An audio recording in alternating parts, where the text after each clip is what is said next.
So, hello everybody out there in Facebook land, and a lot of people have been replying to my videos and asking a lot of questions about what's going on and what's happening. So I keep looking off to the side because I keep watching CNN over here.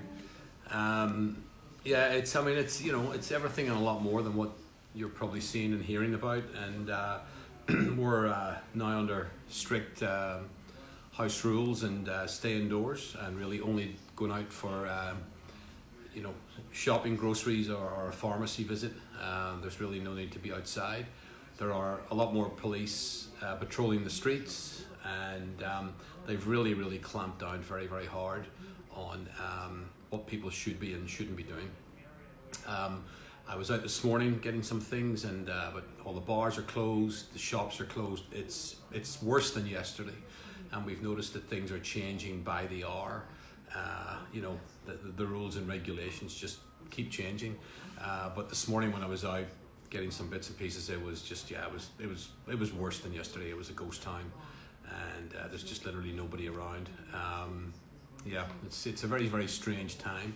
I never thought as an adult that I'd ever see anything like this happen or occur, and it's a very surreal circumstance, being in this, and of course being probably the pinnacle of Europe that this has happened in. The reality is, of course it's a flu, like many of you say, and but it's a flu with a twist. It's like a cocktail, like a vodka martini cocktail with a measure of Pernod inside. It's just not a flu as we know it, and it's up to the individual to decide whatever way you want to do it and deal with it. But I would be taking the precautions that are in place. Unfortunately, I think one of the big things that will affect a lot of us Leeds United supporters is that if the Football League gets a void this season, and I think that's going to be a real concern.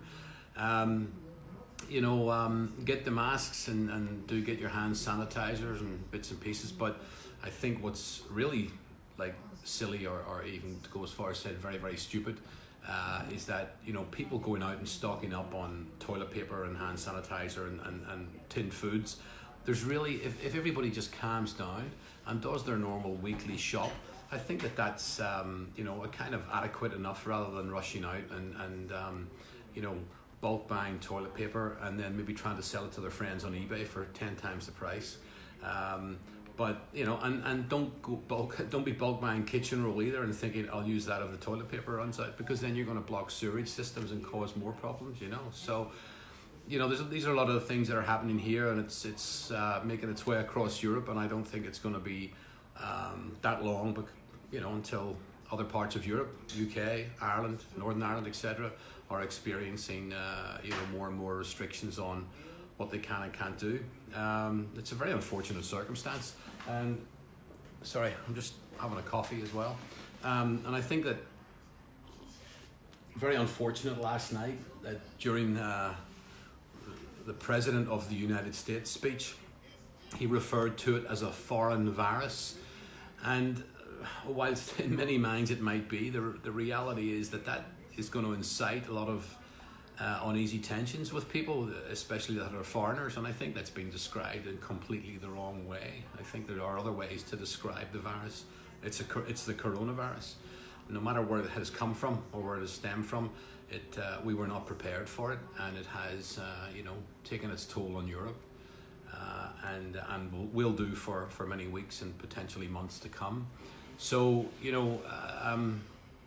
my partner was due to fly back to LA next week, Lynette, and she's not able to. Fortunately, my father's in the hospice and hasn't got a lot long left, and I can't even get on a plane and get back to Belfast. And there's a lot of uneasy and unfortunate things. I haven't seen my son for a few weeks. I can't get to see him. He's in Milan and right in the center of it all. And for those of you that have watched some of the videos that we've posted over the past week or so, you can certainly see the effects as it was a week ago. But here we are a week later, and it's 10 times worse than what it was last week. So it's really hard to understand too when you look outside. It's such a beautiful day outside, blue skies, and then you think of everything that's going on around us. You know, you think, wow, like, how can there be such a, you know, a pandemonia around us? You know, how can there be such a virus that exists in this beautiful blue skies and beautiful green trees and paths? You know, so yeah, I mean, you know, if I can give anybody any advice, it is to, you know, be cautious, because it does happen and it does affect people, and it's started to affect younger people, not just the older generation, although they're a little bit more susceptible to those things happening. And so yeah, it's be cautious, be safe, you know, and but I think stop the, you know, but rush out in the bulk purchasing of toilet paper and supplies, you know, because you're really only affecting everybody else that's trying to buy stuff as well. And if we just manage ourselves better and buy what we need normally, the stores will be able to keep supplying it. We still will have supplies that will last a long time, and rather than, you know, one person having 200 rolls of toilet paper. And I don't think that's really ethical in the grand scheme of things, you know. So there's a lot of things to consider for everybody, you know, and but yeah, look, you know, do be cautious, do be careful with what's going on, because it's it's an interesting time. I never thought that I'd see anything like this happen, you know, in my adult time. You know, I thought we were past these kind of things, and but we're not, obviously, and you know, I think no matter who we are, where we are, we're still learning every day, you know. So it's kind of yeah, it's kind of a really interesting time for everybody. So, and I just saw this morning there that Tom Hanks and his Rita Wilson, his wife, have contracted the virus in Australia. I'm like, wow. And but he's been out in Bondi, apparently. He's been out at restaurants. He's been out greeting people, you know. And it's kind of funny experience about how this whole thing spreads, you know, from a handshake or, you know, a fist pump or you know, a door handle or whatever it is, you know. And it's been interesting watching people become more and more cautious. It's been interesting watching skeptics, including myself, become more and more cautious. You know, Lynette and I were really not too concerned about things. We were kind of, you know, laughing it off a little bit. And I remember a couple of weeks back, you know, when there were 11 people in Italy with the virus, and they had found 10 of them, but they couldn't find patient 0. And here we are, you know, a few weeks later, and, you know, we're looking at thousands of people with the virus, and we're looking at, you know, 800, I think, 863 dead as of last night. So I haven't seen the statistics this morning, but I'm sure they've increased quite a bit as well. So, but yeah, it's I know there's been a few deaths now in the UK, Northern Ireland, south of Ireland, and of course the US. It's very interesting watching a lot of the news reports from the United States. They're kind of making it their virus. It's all about them. Didn't come from anywhere else.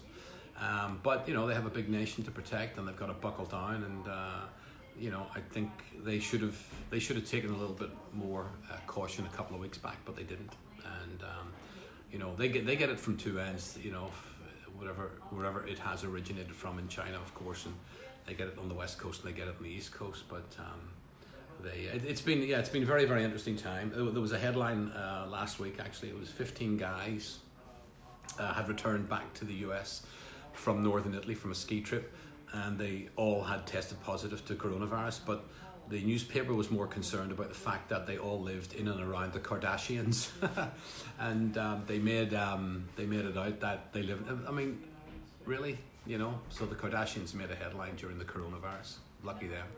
And yeah, it's a very interesting time, really, really interesting time. But I would recommend that people do take caution, be careful out there. It's not something.